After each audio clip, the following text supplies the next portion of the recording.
Bienvenue ici dans le Reflector Podcast. C'est un endroit où partager et élargir nos perspectives. Un endroit où embrasser la beauté, la richesse et le mystère de la vie. C'est un espace pour se confronter à l'inconnu et oser devenir un peu plus le changement que nous voulons voir dans ce monde. Ce podcast, c'est une invitation à un voyage d'exploration vers soi et découvrir le sens profond d'être humain. Merci beaucoup pour votre présence et merci pour votre écoute. Allons-y!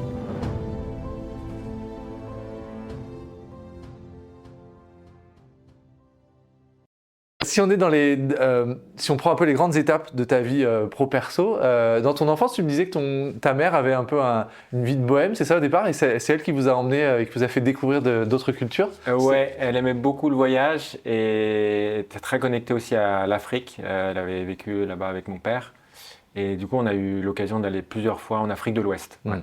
Et puis aussi, je me souviens de Cuba, République dominicaine. Elle aimait beaucoup les îles, le soleil. Ouais. Et elle n'aimait pas Noël, donc on allait souvent loin, en fait, et découvrir des nouveaux horizons, des nouvelles cultures, et tout ça.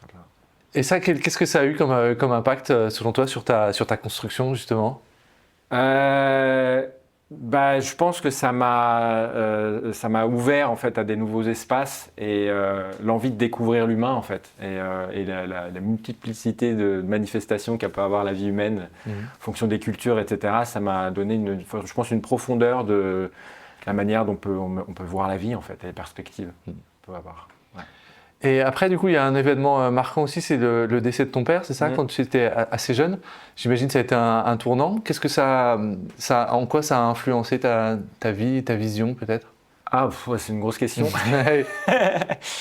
Ça a influencé en tout cas tout mon regard sur la vie, mais ça a pris beaucoup de temps parce qu'il est mort quand j'avais 11 ans. Et en fait, c'était comme des dates anniversaires, chaque 11 ans, quelque chose de fort qui se passait par rapport à l'intégration de ce moment-là, du deuil. Et je pense que ça m'a donné un regard de première, vécu de l'intérieur sur qu'est-ce que c'est qu'un trauma et comment il rentre dans le corps et comment il en sort.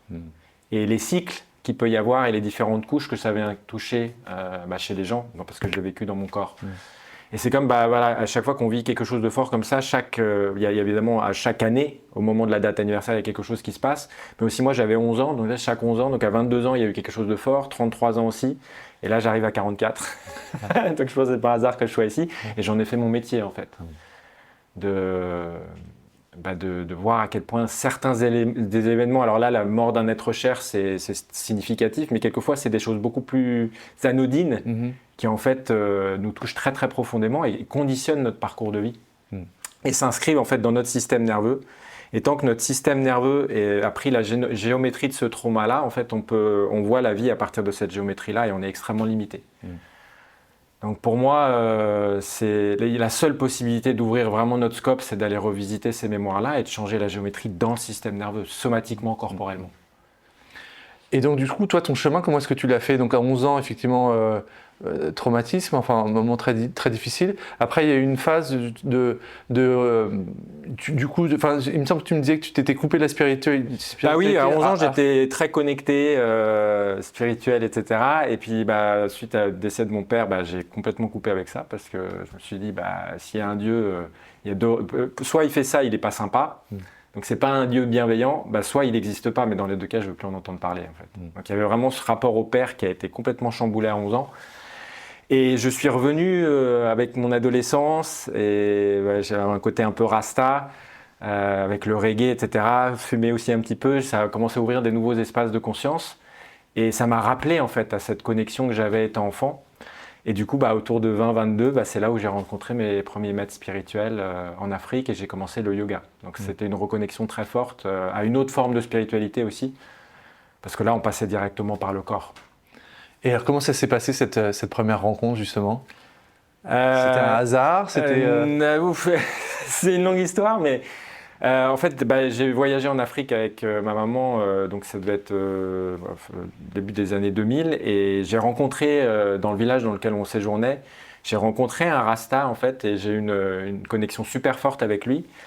Et lui, il était très engagé sur ce chemin spirituel et il m'a dit que si moi je voulais approfondir, il fallait que je trouve un mentor sur ce chemin. Je ne pouvais pas faire ça seul. Et ça m'a percuté vraiment fort quand il m'a dit ça. Et j'ai pas eu la chance de le revoir parce qu'il passait dans ce village-là. En fait, il habitait pas là. Et je me suis retrouvé en France et je me suis dit, j'ai peut-être raté le coche. En fait, c'était peut-être lui mon mentor.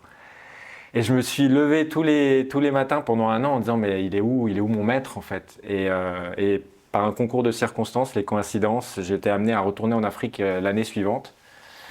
Et il s'est trouvé que y a quelqu'un presque qui est venu me chercher à l'endroit où j'étais en disant, mais est-ce que tu as envie, il y a mon maître qui est là, c'est un maître yogi, est-ce que tu as envie de faire une séance avec lui?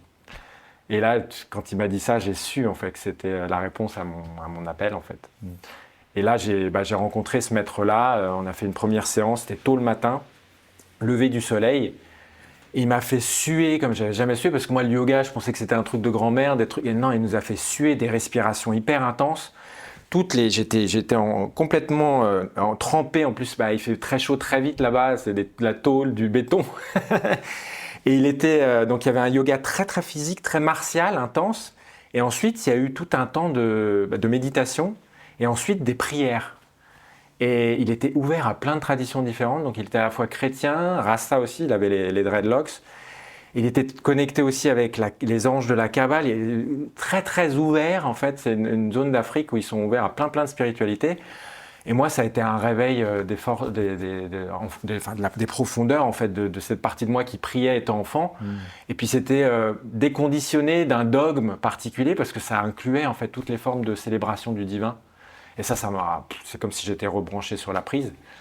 Et du coup, après la séance, j'avais l'impression que qu'on m'avait ouvert vraiment, que j'avais allumé l'interrupteur alors que je vivais dans une pièce qui était noire. Pour la première fois de ma vie, j'avais l'impression que ma vie avait du sens, que j'avais trouvé Et je lui ai dit ça, je lui ai dit c'est bizarre, j'ai l'impression qu'il y a quelque chose qui s'est rebranché, etc. Et lui, il m'a dit, c'est pas la première fois que tu fais ça. Et moi, je lui ai dit, oula, si, c'est vraiment la première fois, je m'en serais souvenu si j'avais fait du yoga avant. Et lui, il m'a répondu, c'était pas dans cette vie-là. Moi, j'avais entendu parler, j'avais connecté avec le bouddhisme, etc., la notion de réincarnation, mais c'est pas quelque chose qui me parlait plus que ça. Mais quand il m'a dit ça, mes cellules étaient d'accord avec ce qu'il disait. C'est-à-dire que j'étais en train de me souvenir de quelque chose que mon corps avait déjà fait. Mais pourtant, c'était la première fois que j'ai expérimenté dans cette vie. Okay. Donc ça a été super fort parce que c'est comme si et lui, il parlait très peu français, mais à chaque fois qu'il me disait quelques mots, en fait, mes cellules résonnaient avec ce qu'il disait. Et mentalement, c'était très difficile de le suivre, etc., parce qu'on ne parlait pas la même langue. C'était difficile d'avoir des discussions philosophiques, mais tout passait par le corps. Et quand il priait, j'ai l'impression qu'il réveillait en fait la mémoire de mes cellules et que mes cellules priaient avec lui. Même si je comprenais, quelquefois il priait en dialecte africain, je ne comprenais rien de ce qu'il disait. Il pouvait prier pendant très longtemps. Une prière d'une demi-heure, et puis ça réveille, et puis les cellules se rappellent en fait. Donc c'était vraiment une notion de souvenir. Donc du coup, en fait, il y avait le mental qui était un petit peu surpris, c'est ça, mais le corps qui lui était à fond et... Le mental, bizarrement, dans ses premières phases, le mental, c'était les cellules, et puis le mental, il a suivi. Donc lui, il avait aussi beaucoup de livres. Il avait une bibliothèque, parce qu'il avait un frère qui avait été en France et qui avait qui avait rencontré des maîtres, etc. Et du coup, même si lui, il les avait pas tous lus, du coup, quand j'ai passé un mois chez lui, et j'ai lu tous les bouquins de sa bibliothèque, et je les lisais presque en diagonale, parce que il y avait une partie, c'est pas comme si je les lisais pas avec ma tête, mais que... Et je mangeais les livres, et parce qu'il y avait une partie de moi qui avait besoin de comprendre, en fait, ce qui était en train de se passer. Et j'ai lu tous ces bouquins. Et le mental, ensuite, je faisais aussi toutes les pratiques que disaient les bouquins. Et c'est au moment où j'ai eu, je me souviens, c'était un de mes frères que j'ai eu au téléphone, je crois, et je lui ai raconté une partie de ce qui était en train de se passer. Et c'était très très loin de ce que j'étais pour les autres, de ce que j'étais même pour moi, parce que tout ça était nouveau. Et quand je l'ai dit à quelqu'un qui était proche de moi, tout ce que j'étais en train de vivre et tous les changements, en fait, je pense que ça m'a mis face à tout ce qui avait évolué, mais qui n'était pas encore intégré. Et instantanément, je me suis senti extrêmement faible, en fait. Comme si d'un seul coup, j'avais plus d'énergie, alors que je me sentais... j'étais à un point où on méditait le matin pendant 2h30 tous les jours avant le lever du soleil. Et j'étais en train de me dire, après tout, ces maîtres, ils disent que la vérité est à l'intérieur. Beaucoup disent même que le monde est une illusion. Donc moi, je m'étais dit, mais en fait, je vais jamais rentrer chez moi. Je vais m'acheter un petit terrain dans la montagne et puis une petite hutte et puis attendre l'illumination, puisque il y a que ça en fait. Et quand j'en ai parlé, voilà, à mon frère, j'ai senti qu'il y avait toute l'énergie qui quittait mon corps et je me suis retrouvé dans un espace de grand doute et de grande insécurité, mais instantanément. Je tremblais, j'ai même eu du mal à rentrer dans ma chambre, comme quand on est en hypoglycémie. Et là, j'ai commencé à avoir beaucoup de doutes. Je me suis dit, mais alors, si ça se trouve, ce que j'ai fait, c'est pas bien. Parce que j'avais lu aussi les livres chrétiens qui disent que réveiller la Kundalini, le yoga, c'est diabolique, etc. Donc, j'ai commencé. Il y a ma partie chrétienne qui s'est dit bien, mal. En fait, ce que j'ai fait, c'était peut-être pas bien. Et là, le mental, tu vois, instantanément est revenu et a commencé à interpréter l'expérience, mais du côté négatif. Et là, moi, ça m'a mis beaucoup, beaucoup de doutes, l'impression d'être possédé presque par des démons, la peur, presque la paranoïa. Et je me suis dit, je vais quand même aller en parler à mon maître. Et il faisait nuit. Donc, il y avait 5 minutes donc je me souviens encore du chemin. J'étais tremblant pour aller jusqu'à chez lui avec tout ça, de me dire, mais en fait, est-ce que même je peux lui faire confiance à lui? J'étais dans un état de doute extrême. Et je toque à sa porte, il était endormi, il se réveille, il me dit, mais qu'est-ce qui se passe? Pourquoi tu es là? Je lui dis, bah ça va pas, je crois que en fait, le yoga, c'est pas pour moi. Et puis il me dit, Tata. Et on va dans la pièce de méditation, il allume la bougie. Et puis il me regarde, et puis il me fait un signe de croix sur le troisième œil, et puis il me dit au nom du Père, du Fils et du Saint-Esprit. Et là, l'énergie revient comme si de rien n'était, comme avant. Et là, je me suis dit, ouf, c'est quand même beaucoup. Passer des extrêmes comme ça, d'un moment à l'autre. Et c'est là que je me suis dit, bon, le truc de la montagne, faire l'ermite, etc., c'est peut-être pas encore, je suis pas encore complètement prêt. Et là, j'ai décidé de me dire, bon, bah, je vais quand même rentrer et aller revenir chez moi, voir qui je suis avec ces nouveaux éléments et intégrer ça dans mon quotidien avant de prendre des décisions de vie qui sont aussi extrêmes, quoi. Et j'ai appris après coup, et ça m'a pris du temps, d'exploration, de transgénérationnelle, etc., de me rendre compte qu'il y avait beaucoup d'histoires de psychose aussi dans ma famille et le côté maniaco-dépressif.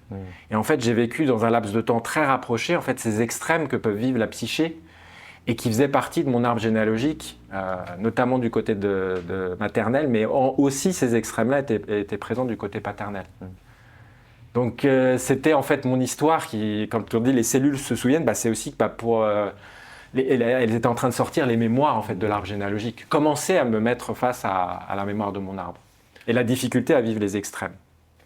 Et du coup, c'était un peu une phase de remise à zéro, du coup, c'est ça? C'est aussi c'est clair, moi c'est comme si ma vie commençait en fait. Quand on dit il y a 2 naissances, pour moi c'était la deuxième, quoi. J'étais né, je renaissais dans l'esprit d'une certaine manière, comme j'avais l'impression que vraiment l'interrupteur était allumé, c'est que j'étais né physiquement, mais il y a une partie de moi qui était pas encore éveillée, quoi. Donc ça a été le début d'une nouvelle vie, quoi. Et alors du coup, comment elle a débuté cette nouvelle vie? Qu'est-ce que tu en as fait de toute cette expérience? Du coup, quand j'ai vu ce que faisaient ces techniques-là en quelques semaines sur moi et de manière assez radicale, je me suis dit il faut que je me forme, que j'approfondisse.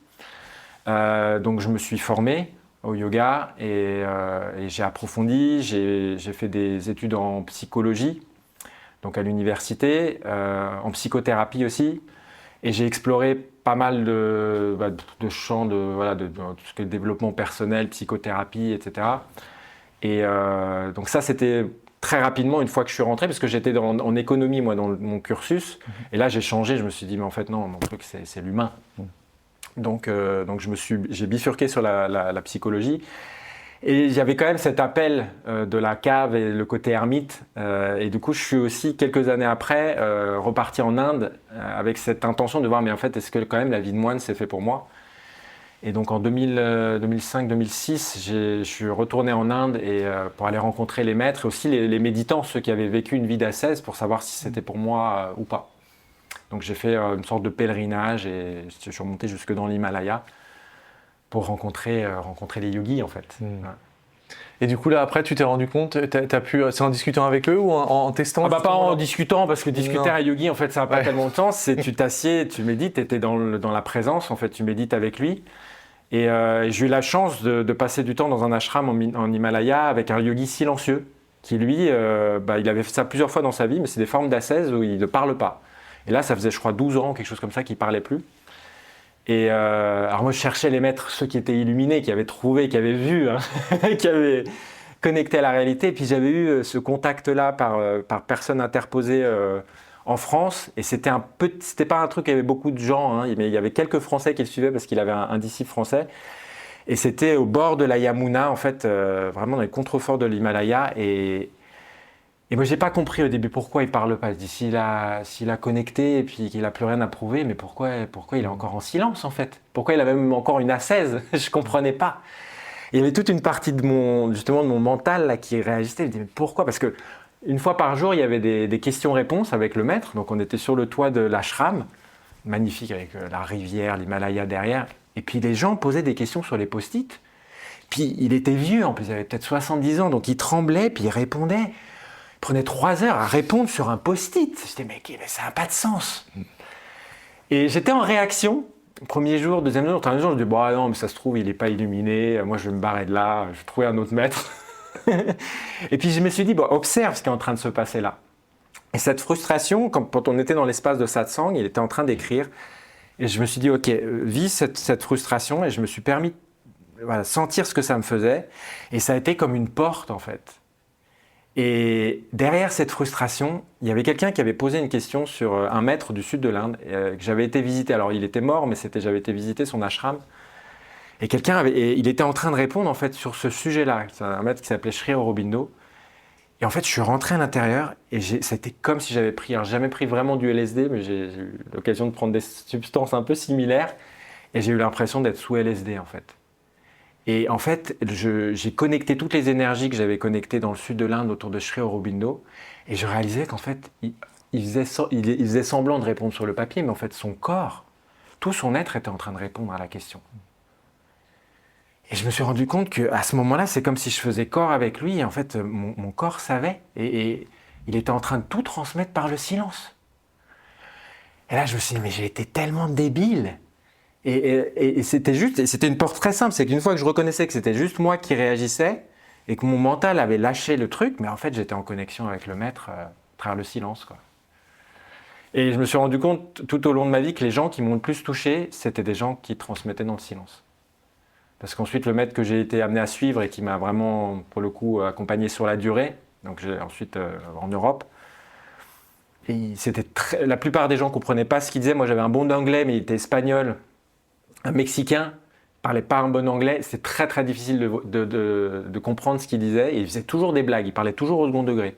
Donc, si tu essayais de comprendre sa philosophie, etc., tu étais toujours à côté de la plaque. Mais en fait, il transmettait tout dans le silence. Donc, il faisait des blagues pour qu'on ne soit jamais attaché à essayer de comprendre quelque chose. Et il nous amenait toujours, dès qu'on était dans le connu, il nous amenait dans un exercice pour dissoudre ce qui était connu, il nous ramenait dans l'inconnu. Toujours dans ce qui est nouveau. Toujours dans ce qui est nouveau. Et c'est avec lui que j'ai appris les différentes arcanes du système nerveux, mais pas la théorie du système nerveux. De savoir, dans le corps, quand c'est tendu, quelle partie c'est et comment le détendre. Du coup, ça, effectivement, c'était tes premières expériences à toi de co-régulation, c'est ça? La co-régulation, donc, qui est l'essence de mon travail, je l'ai appris avec ce maître-là. C'est-à-dire qu'il nous emmenait dans le silence, dans des états de relaxation de plus en plus intenses du système nerveux. Et du coup, on peut avoir des couches de la psyché de plus en plus profondes. Et c'est là que les traumas peuvent être relâchés. C'est quand on est relâché, en fait, et qu'on est dans un espace de sécurité profonde, naturellement, le trauma, comme un glaçon au soleil, il commence à fondre. Donc c'est mon travail, je ne vais jamais aller chercher les traumas, juste je détends. Et plus on détend, c'est comme les couches d'un oignon, en fait, la couche qui est prête à se dissoudre, elle se dissout. Super. Et ça, j'ai appris à faire ça avec lui.